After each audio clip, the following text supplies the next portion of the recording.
Welcome to American Catholic History, brought to you by the support of listeners like you. If you like our podcast, be sure to give us a 5-star rating and give us a great review wherever you get your podcasts. I'm Noelle Heaster-Crowe. And I'm Tom Crow. Today we're talking about the greatest baseball player of all time, the Sultan of Swat, the Bambino, the Babe. Not only was he the most significant hitter of all time, but he had the tools to be one of the greatest pitchers of all time, too. He was an absolute baseball phenom. In the 140 years of baseball, other players have better stats in various categories. I mean, I'd argue that Ted Williams was the best pure hitter of all time, and Willie Mays was the greatest all-around offensive player of all time. But neither of them could pitch, which Ruth did really well. So when you add in his pitching ability, no one even comes close to Ruth for the title of greatest baseball player of all time. Absolutely. He revolutionized the game. When he broke in, the game was all about pitching. Offense was about singles, steals, and the occasional double. A dominant offensive innovation of the time was the Baltimore chop, where players would try to hit the ball into the ground right in front of the plate so hard that it would hop high into the air. And then, by the time it came down, they were already at first base. Yeah, I mean, small ball is great and important, but power hitting makes the dramatic sudden difference, and Ruth brought that into the game more than anyone else. In 1919, the single-season home run record stood at 27, just 27. It had stood since 1884. That year, 1919, he eclipsed it by hitting 29. Then in 1920, he hit 54, double that long-standing record. The following year, he hit 59. Mind you, most teams didn't hit that many homers at the time. Yeah, this was an absolute sensation. People came in huge numbers just to see him play. The Yankees built a whole new stadium, which opened in 1923, and it was built to match Ruth's hitting, and it was literally called the house that Ruth built, because his success largely made it possible and necessary. Other teams scrambled to find or develop their own big hitters. The long ball was suddenly in vogue. Yes, as Tom Glavine and Greg Maddux affirmed in 1999, chicks dig the long ball. Absolutely. And as much as I know you mean that as a joke, in Ruth's case, it was kind of true. And it would be a problem for him throughout most of his adult life. Yes, he lived like he hit home runs, spectacularly. He had almost no discipline to rein in his appetites. He lived a life of indulgence, and it caused him many, many problems. But he was a God-haunted soul. He had inside himself what he called a solid little chapel, which kept him at least a little grounded. Very true. He prayed frequently and hard. He didn't miss Mass on Sunday, went to confession, gave much to charity, and he knew that his Catholic faith made him who he was, even as he struggled to live life according to Catholic morality. Okay, well, that we just gave a lot of preamble, so let's get into his biography about how he became the Bambino of legend. He was born George Herman Ruth Jr. in 1895 in the Pigtown section of Baltimore, Maryland, which is very near where Oriole Park at Camden Yards is today. Both of his parents were German, and he actually grew up speaking German. His father, George Sr., was Catholic, while his mother, Catherine, was Lutheran. His parents were not well off, and both had to work. Little George was one of 8 children, but only he and a younger sister, Mamie, survived. 6 siblings died in infancy and childhood. Who knows what impact that trauma had on him? I can't imagine. I lost a sister when she was, 6 actually, and I was 15. And that had a dramatic impact on my whole family. I can't imagine losing 6 siblings. That would be just unimaginably awful. Yes. Yeah. And it undoubtedly shaped his life in ways that he probably never grappled with. Now, his father had a number of jobs over the years, including one as a lightning rod salesman. Eventually, he kept a saloon, and the family lived upstairs. George didn't have a lot of supervision since both parents had to work, so he often skipped school and went about town doing whatever, often getting into trouble, oddly enough. He also spent probably a bit too much time at his dad's saloon, where he would have learned lots of rough lessons. He actually wrote about his childhood, and he said, "I spent much of my early boyhood living over my father's saloon in Baltimore, and when I wasn't living over it, I was in it, soaking up the atmosphere. I hardly knew my parents. Yeah, not the healthiest atmosphere for a boy to grow up in. Oh, and all of this was before he was 7 years old. When he was 7, his parents finally decided, or realized, that they couldn't raise George Jr. So they took him to St. Mary's Industrial School, a boarding school run by the Xaverian Brothers. But industrial didn't mean the boys worked in the factories. It meant the boys were formed into productive and contributing, that is, industrious, members of society. In addition to discipline, the boys were taught skills, how to make things. Ruth grew up there in the Spartan, regimented conditions. Ruth later described it as, quote, a training school for orphans, incorrigibles, delinquents, and runaways picked up on the streets of the city. In truth, it was the best thing that could have happened to him. Indeed. Ruth, who had been deemed incorrigible, was taken under the wing by Brother Matthias Boutlier, a 6'6", 250-pound mountain of a man who knew baseball. Brother Matthias noted Ruth's raw ability and so used baseball to direct the kid, teach him the Catholic faith, and teach him about life. That instruction was the foundation for everything that came later, the good parts anyhow. The baseball success, his firm foundation in the faith that saved him, and his extreme generosity. Later in life, Ruth called Brother Matthias the greatest man I have ever known, and said of him, he could have been successful at anything he wanted in life. And he chose the church. Brother Matthias organized a traveling baseball team, and Ruth was a key member of it. Through this team, Ruth was discovered. In 1913, when Ruth was 18 years old, the St. Mary's team traveled from Baltimore to Mount St. Mary's College in the sleepy rural town of Emmitsburg, Maryland, for a game against alumni of Mount St. Mary's, which is known as the Mount. Now, you call it a sleepy town, and it is a small town nestled in the Catoctin Mountains. But this wasn't the first time something of historical significance had happened in Emmitsburg, Maryland. No, not by a long shot. We've already talked about Emmitsburg, Mount St. Mary's, and some of the many people who lived in that area.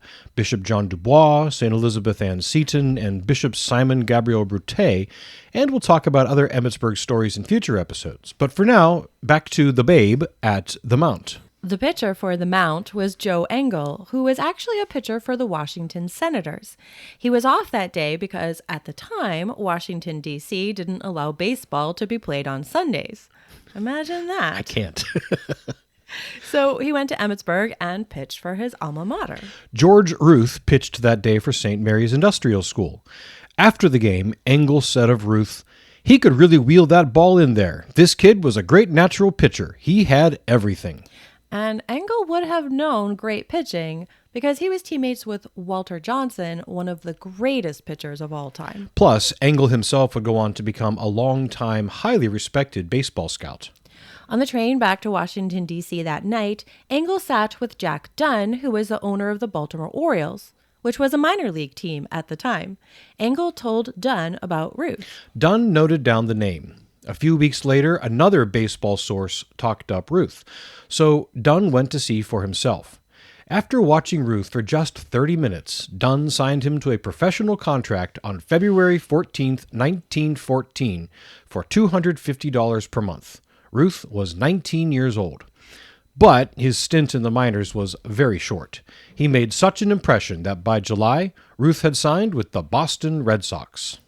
But his time in Baltimore wasn't without significance. Upon seeing the big-cheeked, hulking 19-year-old whom Jack Dunn had signed, his Baltimore teammates called him Jack's newest babe, and thus the Babe was born.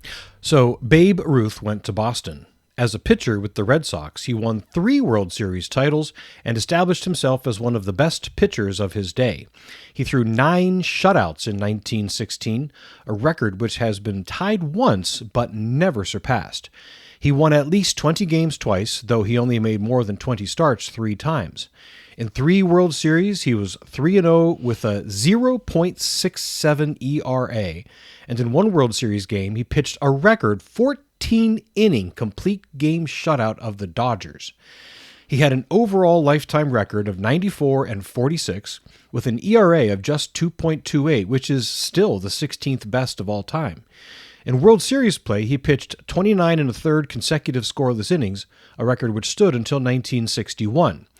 So yeah, while we talked about his offensive prowess at the outset, and we'll talk about it some more, and that's what he's known for, he really had the potential to be a Hall of Fame pitcher. As we said, greatest overall player of all time. But in 1919, the Red Sox owner needed money, so he infamously sold Ruth to the Yankees. Now, as much as it pains me to say this, selling Ruth was inevitable and not actually a disaster for the Red Sox. That was the owner selling off more players later. Ruth was uncontrollable. He didn't listen to the manager or the management and caused off-the-field problems. Boston was not large enough of a city, and the Red Sox didn't have the money for his antics to disappear or get covered up. Also, he demanded a huge salary, $20,000, which is only about $405,000 today, but ball players overall made a whole lot less back then, so this was a huge amount. The Red Sox owner, Harry Frazee, was in no position to pay that salary, even if he wanted to. He had debts associated with Broadway shows. Though, contrary to the common story, it was not No Nanette. That show didn't hit Broadway for another 6 years. But Frazee's debts led him to sell a bunch of players, not just Ruth, and basically stripped the Red Sox of all their talent. Yeah. So even if Ruth had stayed in Boston, he would not have been part of teams like those he had in New York. Plus, Fenway didn't fit Ruth as well as the stadiums he played in New York, so he likely would not have had quite as prolific a career. Right. When they say it's the stadium that Ruth built, well, they mean they built it for Ruth. Yeah. One thing that Boston did do for him, however, was transitioning him to an everyday player in the field. Ruth himself wanted to play every day, and they recognized that as good a pitcher as he was, his bat was even better. And he really didn't want to pitch anymore. He played at first base first, and then moved to the outfield where he would play the rest of his career. So Ruth, now a hitter and an outfielder, in 1919, again was shipped off to New York. And in New York, the massive numbers began mounting quickly. We only talked about the single-season home run record before, but he broke the career home run record when he was just 26 years old. Now, the previous record was only 129 homers. What's crazy is that he would go on to hit 575 more homers after that before he retired in 1935. That total of 714 home runs, of course, included the 60 he hit in 1927, setting one of the more fabled records in all of sports. But he wasn't just power. He hit .342 for his 17-year career. That's 13th best of all time. To this day, Ruth either holds the record or is in the top 5 in most major hitting categories: homers, RBI, on-base percentage, slugging percentage, OPS, walks, runs scored, and a slew of obscure records that only big fans get geeked up about. Plus, he won 7 World Series titles between the Red Sox and Yankees. Only 6 players have more rings, and all of them are Yankees, most of whom played with Ruth. Walter Johnson, who we mentioned before, and is one of the pitchers regarded as the greatest of all time, pitched against Ruth. He recognized Ruth's ability, saying that when Ruth hit the ball, it, quote, seemed to get smaller faster. Yeah, have we mentioned he was very, very good at baseball? So that's his life on the field. It's pretty positive. Yeah. Let's talk more about his life off the field. As mentioned at the beginning, he accomplished all of that while living larger than life off the field. Yes, there was much indulgence and debauchery, but there was also much repentance, generosity, and reaching for goodness. He got married in 1914 within months of arriving in Boston. It seems he was trying to establish the good, safe life that he knew he was supposed to lead. His wife, Helen, was also Catholic. They bought a farmhouse in rural Sudbury, Massachusetts, a little west of Boston, and they attempted to live a normal life. They adopted a daughter. But Ruth didn't quite know how to settle down. Especially now that he had money and fame. And with the Yankees in the 1920s, he was the biggest star on the most famous team in the glitz and glamour of 1920s New York City. His personal troubles really only got worse. Women, drink, parties, food, everything to feed the appetites. The babe would party all night and go hit a homer the next day. If it was a Saturday night party, he'd be up in time to get to Mass. Then he'd go hit a homer. His roommates would quip that they didn't room with Ruth, they roomed with Ruth's suitcase. In the early 1920s, Helen decided she couldn't handle it any longer and moved with their daughter back to Sudbury. George and Helen never divorced, both being Catholic, but they lived mostly separated until Helen died tragically in a fire in 1929. 3 months after Helen's tragic death, Ruth married a longtime friend, Claire Hodgson, an actress and model. They would remain married and together for the rest of Babe's life, but Babe was no more faithful to Claire than he had been to Helen. So while he had a tough time being true to his vows, he recognized that they were vows and could not be set aside. By all accounts, he loved Helen and later Claire. He just didn't have the discipline to be faithful. And he knew what he was doing was wrong with all of his profligate behaviors. He wrote about his days of fast living, quote, "While I drifted away from the church, I did have my own altar, a big window of my New York apartment overlooking the city lights. Often I would kneel before that window and say my prayers. I would feel quite humble then. I'd ask God to help me not make such a big fool of myself and pray that I'd measure up to what he expected of me." God, of course, never abandoned him. These prayers before the window seemed to be moments of grace. He was very generous with his time and treasure, particularly when it came to disadvantaged children. Yes, he would spend hours signing autographs until every baseball was signed, and would visit youth in hospitals and orphanages all over the country. When games ended, he'd frequently go from the stadium to the sandlot to play pickup games with the kids in the neighborhood. He gave copiously to many orphanages and schools, particularly his old school, St. Mary's, and even bought a really nice Cadillac for Brother Matthias, a car that would cost at least $80,000 today. He had joined the Knights of Columbus in 1919 when he was still with the Red Sox. He remained as active a member of the Père Marquette Council 271 in South Boston as he could be. His agent, Christy Walsh, was also a Knight. Ruth and Walsh worked with Knights councils across the country to organize barnstorming tours during the off-season. Ruth would bring along other big stars like Lou Gehrig for exhibition games to support charitable causes. These tours did a lot to popularize baseball nationwide as well. In 1920, his old school, St. Mary's Industrial, suffered a devastating fire. The Archbishop of Baltimore, the one and only James Cardinal Gibbons, solicited Ruth's help to raise funds to rebuild. Ruth was only too willing. At his invitation and with the agreement of the management, the St. Mary's Band traveled with the Yankees to raise money at ball games. The money was raised and the new school was built. So there was more than one house that Ruth built. You could say it that way, yes. During the off-season of 1921, he returned to where it all began, Mount St. Mary's College, to visit with the faculty and students. He hadn't planned on putting on a baseball show, but the students prevailed upon him, and Ruth went out dressed like an old-school pre-theologian in white shirt, black tie, and black slacks to hit baseballs all over Echo Field, the field where he was first noticed. There's actually a photo of him standing in that outfit with Monsignor Gallagher, the rector of the seminary at the time. That photo hung in the rec room of the seminary while I was there from 2005 to 2008. I mean, it's probably still there. Likely.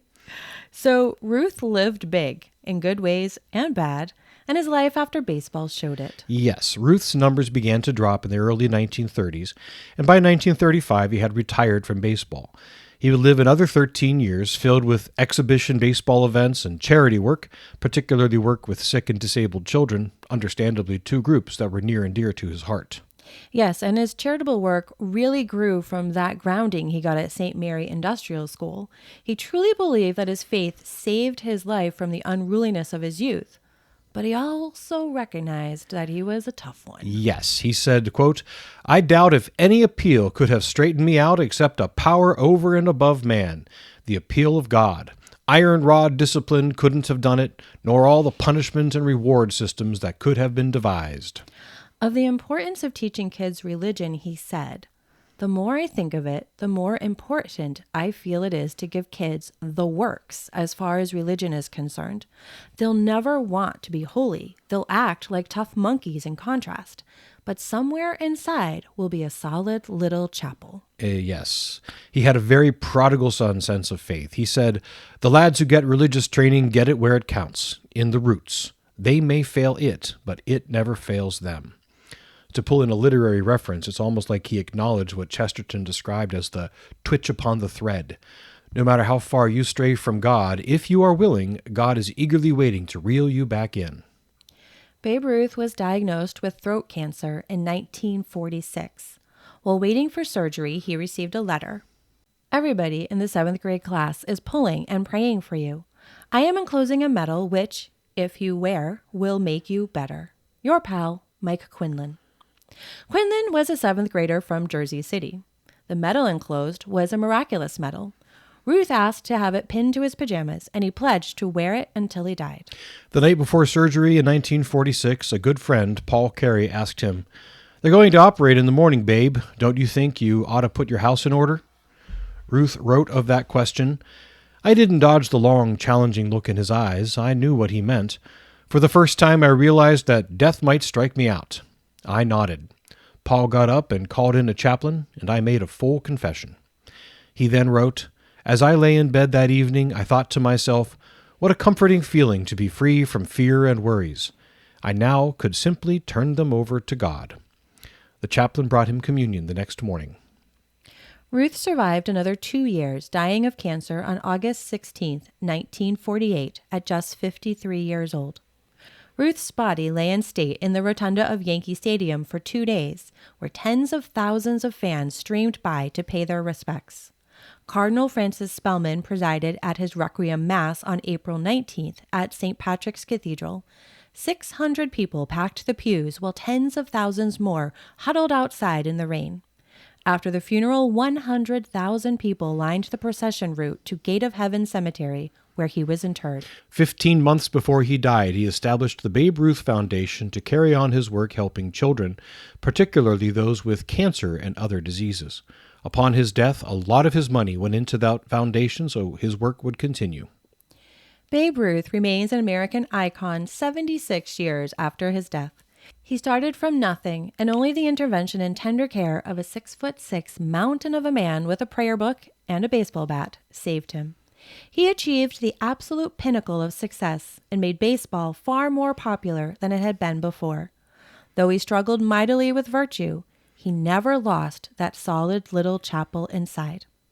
Thanks to that deep-down faith which kept calling him back to goodness, thousands of orphans and young people with illness know a better life, and he died with the sacraments of the Church.